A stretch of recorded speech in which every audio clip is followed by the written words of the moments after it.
حیا case number 6۔ Jail میں اسے 4 گھنٹے ہونے کو تھے۔ ان 4 گھنٹوں میں کوئی لمحہ ایسا نہیں تھا جس میں اس نے حمزہ کو بد دعا نہ دی ہو۔ وہ کبھی سوچ بھی نہیں سکتی تھی کہ اسے کوئی دن یوں جیل میں گزارنا ہوگا۔ اس کے علاوہ جیل میں 2 عورتیں اور تھیں جو شکل سے ہی خناٹ لگ رہی تھیں۔ ان کی نظریں برابر حیا کا جائزہ لے رہی تھیں۔ لڑکی مست ہے، پتہ نہیں کس کے ہتھے چڑھے گی۔ دونوں عورتوں میں سے جس نے یہ الفاظ کہے، حیا کے کانوں میں وہ سیسے کی طرح اترے تھے۔ حمزہ کے لیے اس کی نفرت اور بڑھ گئی تھی۔ جیل میں گھٹن تھی اور ہر سانس سولی پر تھی۔ اس نے ٹی وی پر بہت پروگرام دیکھ رکھے تھے جن میں جیل میں لڑکیوں پر ڈھائے جانے والے مظالم سے وہ بخوبی واقف تھی۔ مسلسل اس کی جان سولی پر لٹکی تھی۔ ہر آہٹ پر وہ اور سمٹ کر بیٹھ جاتی۔ مجھے جس نے یہ اذیت دی، اللہ کرے وہ خود ایسی اذیت سے گزرے، اپنی آنکھوں کے سامنے اسے تڑپتا دیکھوں۔ حیا نے سسکیوں میں حمزہ کو بد دعا دی۔ الفاظ بہت سخت تھے، لیکن اس وقت جس اذیت سے وہ گزر رہی تھی، اسے دعاؤں اور بد دعاؤں کے علاوہ کچھ سمجھ نہیں آ رہا تھا۔ ہیلو، تمہیں لینے آئے ہیں۔ وہ حمزہ کو کوسنے میں گم تھی جب لیڈی افسر کی آواز اس کے کانوں سے ٹکرائی۔ اسے لگا اس کا دل رک جائے گا۔ اسے کون لینے آ سکتا ہے؟ سارے ڈراؤنے خیال ایک ساتھ اس کے دماغ میں آ دھمکے۔ میں کسی کے ساتھ نہیں جاؤں گی۔ اس نے اپنے پاؤں سختی سے زمین پر جمائے۔ تو کیا ساری زندگی جیل میں گزارے گی؟ وہی سخت لہجہ۔ کون لینے آیا ہے؟ اس کی آنکھوں میں خوف واضح تھا۔ آنکھوں کے سامنے اندھیرا چھا گیا تھا۔ اگر وہ دیوار سے ٹیک لگا کر نہ بیٹھی ہوتی تو اب تک گر چکی ہوتی۔ قسم آئے تیرا، فریہ نے لاک کھولتے ہوئے کہا۔ شکل سے وہ اچھی خاصی تھی، لیکن لہجہ اس کا ایسا ہی تھا، بیہودہ۔ جیل کی سلاخوں کے پیچھے حیا کو ایک ہیولہ دکھائی دیا۔ اس کے حواس بحال ہو رہے تھے۔ اس نے آنکھیں سکیڑی۔ ٹراؤزر اور شرٹ میں ملبوس، دونوں ہاتھ سینے پر باندھے، چہرے پر مخصوص سنجیدگی لیے، وہ حمزہ تھا۔ حیا کو اپنے حواس پرسکون ہوتے محسوس ہوئے۔ وہ پتہ نہیں کیا کیا سوچ چکی تھی، لیکن وہ حمزہ تھا۔ اسے تسلی ہوئی۔ ابھی کچھ لمحوں پہلے جو وہ اسے بد دعائیں دے رہی تھی، اب خدا کا شکر ادا کر رہی تھی کہ وہ حمزہ ہی تھا۔ حمزہ کو دیکھ کر اس کی آنکھوں میں جو ناگواری تھی، وہ حمزہ سے چھپی نہیں تھی۔ دونوں کچھ فاصلے سے چلتے گاڑی میں جا کر بیٹھ گئے۔ حیا بیک سیٹ پر بیٹھی تھی۔ کچھ کھاؤ گی؟ ایک ریسٹورنٹ کے سامنے گاڑی روکتے ہوئے حمزہ نے پچھلی سیٹ پر بیٹھی حیا کو مرر سے دیکھا۔ حیا نے منہ پھیر لیا۔ اوکے۔ حمزہ نے لمبا سانس بھرا۔ وہ گاڑی سے اترا اور حیا کی سیٹ کا دروازہ کھولا۔ باہر آؤ، یہ حکم تھا۔ جب وہ باہر نہیں آئی تو حمزہ نے اس کا بازو پکڑ کر اسے باہر کی طرف کھینچا۔ اب یہ بدتمیزی تھی۔ حیا بادل نخواستہ نیچے اتری۔ حیا دیکھو، حمزہ نے اس کا بازو نہیں چھوڑا تھا۔ سانسیں بے ترتیب ہوئی تھیں۔ وہ اس سے چند انچ کے فاصلے پر تھی۔ رو رو کر اس کی آنکھیں سوجی ہوئی تھیں۔ حمزہ کو سمجھ نہیں آ رہا تھا کہ وہ کیا کہے۔ اسے بھی جیل بھیجنے کے لیے معافی مانگے یا اس کے والد کی وفات کا بتا کر افسوس کرے۔ حمزہ کو اس وقت وہ ایک کمزور لڑکی لگ رہی تھی جو اپنے باپ کی موت کا سن کر چیخ چیخ کر رو دے گی۔ اس ایک لمحے سے وہ ڈرتا تھا۔ اپنوں کے یوں چلے جانے کا دکھ حمزہ بخوبی سمجھتا تھا۔ وہ بھی ٹوٹ جائے گی جیسے وہ 7 سال پہلے ٹوٹ گیا تھا۔ اسے سمیٹنے والے تھے، لیکن جو خود اپنے آپ کو بمشکل سنبھالے ہوئے تھا، وہ حیا کو نہ سمیٹ پاتا۔ تمہیں بھوک لگی ہوگی، آؤ کھانا کھاتے ہیں۔ اس نے بات بدل دی تھی۔ حیا کا ہاتھ اب حمزہ کے ہاتھ میں تھا۔ وہ ہاتھ چھڑوانے کی کوشش کر رہی تھی، لیکن گرفت مضبوط تھی۔ وہ یوں ہی اس کا ہاتھ پکڑے ریسٹورنٹ میں داخل ہوا۔ ڈور پر کھڑے سیکیورٹی گارڈ نے آگے بڑھ کر کانچ کا دروازہ کھولا۔ مینیجر حمزہ کو دیکھ کر اس کی طرف بڑھا۔ حمزہ سر، اس نے دور سے ہی آواز لگائی اور نہایت گرم جوشی سے حمزہ کو ہاتھ۔ کیسے ہیں آپ؟ بڑے عرصے بعد چکر لگایا، اور علی صاحب نہیں آئے؟ مینیجر نے حیا کو دیکھتے ہوئے کہا۔ ہاں یار، کب تک علی کے ساتھ ہی پھرتا رہتا، اب میری بیوی آ گئی ہے۔ وہ ہنسا۔ حیا نے پہلی بار حمزہ کو ہنستے دیکھا تھا۔ مسکراتے ہوئے اس کی آنکھیں چھوٹی ہو جاتی ہیں، جس سے وہ اور پرکشش لگتا تھا۔ وہ ہینڈسم تھا۔ اوہ ہو، شی از یور وائف۔ مینیجر کی آنکھوں میں خوشگوار حیرت تھی۔ یپ، مائی وائف، حیا حمزہ فیاض بیگ۔ حمزہ نے حیا کے گرد بازو پھیلائے۔ حیا نے سختی سے آنکھیں بھیجی اور گھور کر حمزہ کو دیکھا۔ آنکھوں میں احتجاج تھا۔ Hello ma'am, welcome to this place. Manager ادبن جھکا۔ حیا زبردستی مسکرائی۔ حمزہ نے گرفت اور مضبوط کر دی۔ حیا کا دل چاہا وہ بھاگ جائے یہاں سے، لیکن وہ صرف حمزہ کو دیکھ کر رہ گئی۔ Sir please come have a seat. Manager دونوں کو کارنر پر بڑے میز کی طرف لے گیا۔ حمزہ حیا کا ہاتھ پکڑے اسے ٹیبل تک لے آیا۔ حیا کو اپنے کانوں کی لو گرم ہوتی محسوس ہوئی۔ سر بہت خوشی ہو رہی ہے آپ کو اتنے عرصے بعد دیکھ کر۔ جب حیا اور حمزہ اپنی کرسیاں سنبھال چکے تو مینیجر نے کہا۔ حمزہ جواباً مسکرایا۔ حد ہے، ایسی بھی کیا موتی جڑیں ہیں اس کو۔ حیا نے خفگی سے حمزہ کو دیکھتے ہوئے سوچا۔ میں ویٹر کو بھیجتا ہوں۔ مینیجر نے حمزہ سے ہاتھ ملایا اور کاؤنٹر کے پیچھے غائب ہو گیا۔ مینیجر کے جاتے ہی حیا کی نظروں کا زاویہ بدلا۔ وہ مسلسل حمزہ کو گھور رہی تھی۔ ہر گزرتے لمحے کے ساتھ حیا کا دل باہر نکلنے کو تھا۔ اس کے پاس یقیناً کشش شکل تھی جو اس کا دل کھینچ رہی تھی۔ حمزہ اس کی نظروں سے بے خبر نہیں تھا۔ حمزہ کا چہرہ اس کی نظروں کی تپش محسوس کر رہا تھا۔ ایسے کیا دیکھ رہی ہو؟ جب حمزہ کی برداشت جواب دے گئی تو اس نے حیا کو دیکھتے ہوئے پوچھا۔ یہ سب کیا تھا؟ حیا بگڑی۔ کیا تھا؟ وہ انجان بنا رہا۔ یہ یوں مجھے پکڑنا، چھونا۔ حیا نے نہ صرف منہ بنایا بلکہ باقاعدہ ہاتھ سے اپنا کندھا جھاڑا۔ پبلک پلیس میں لوگوں کو دکھانے کے لیے یوں کرنا پڑتا ہے۔ اس نے دونوں ہاتھ ہوا میں بلند کرتے ہوئے انگڑائی لی۔ وہ اپنے اور حیا کے بیچ خفگی کم کرنا چاہتا تھا۔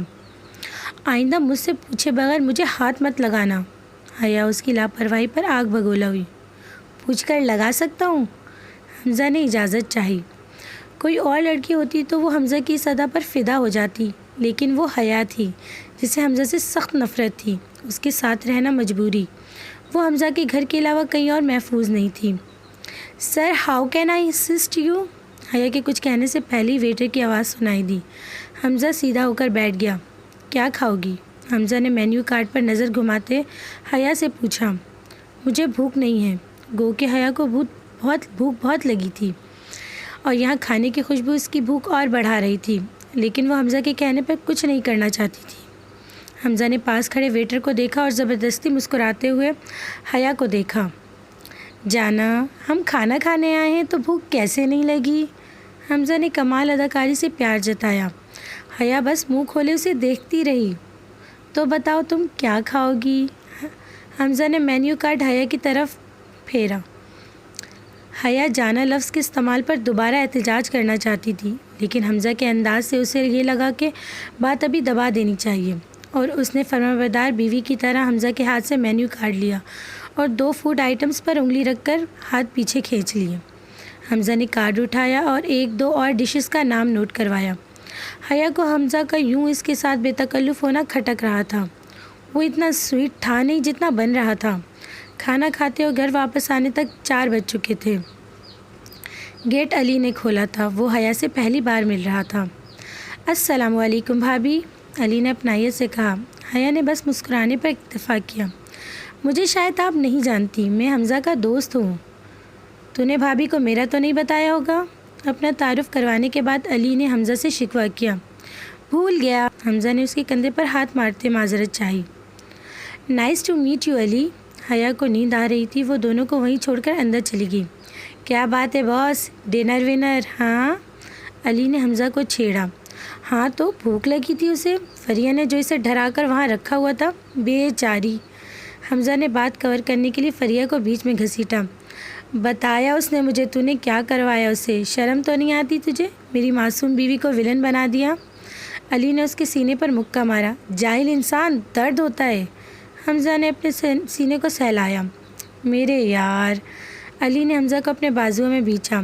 وہ تھوڑی دیر پہلے تک اس نکاح کو لے کر پریشان تھا، اب حیا سے مل کر قدرے مطمئن اور حمزہ کے لیے خوش تھا۔ کیا ہو گیا ہے تجھے؟ حمزہ نے جواباً اپنے بازو اس کے گرد باندھے۔ خوش ہے تیرا بھائی، اور کیا ہونا ہے؟ وہ پیچھے ہوا۔ تجھے کس نے بتایا ہم ڈنر کے لیے گئے تھے؟ تو نے میرے پیچھے بندے لگائے ہوئے ہیں؟ حمزہ نے مشکوک انداز میں علی کو دیکھا۔ اوئے نہیں یار، تجھے کیا لگا تو نے مجھے چھوڑ کر اب بھابھی کو لے کر جائے گا تو مجھے پتہ نہیں چلے گا؟ ہمارے بھی کوئی پہنچ ہے بھائی۔ علی نے اپنا کالر پکڑا۔ حمزہ نے اس کے انداز پہ بے ساختہ کہہ لگایا اور دونوں اندر کی طرف بڑھ گئے۔ علی حمزہ کے ساتھ اس کے روم میں تھا، جبکہ حیا کو نیچے الگ کمرہ دے دیا گیا تھا۔ حمزہ کے کہنے پر کمرے میں حیا کی ضرورت کے مطابق سب کچھ بھی اماں نے رکھ دیا تھا۔ حیا کو تو رہنے سے غرض تھی، پھر چاہے کمرہ جیسا بھی ہو۔ حمزہ حیا کو لے کر کافی پریشان تھا۔ وہ جلد از جلد حیا کو اس کے والد کے انتقال کا بتا دینا چاہتا تھا، لیکن اسے مناسب الفاظ نہیں مل رہے تھے۔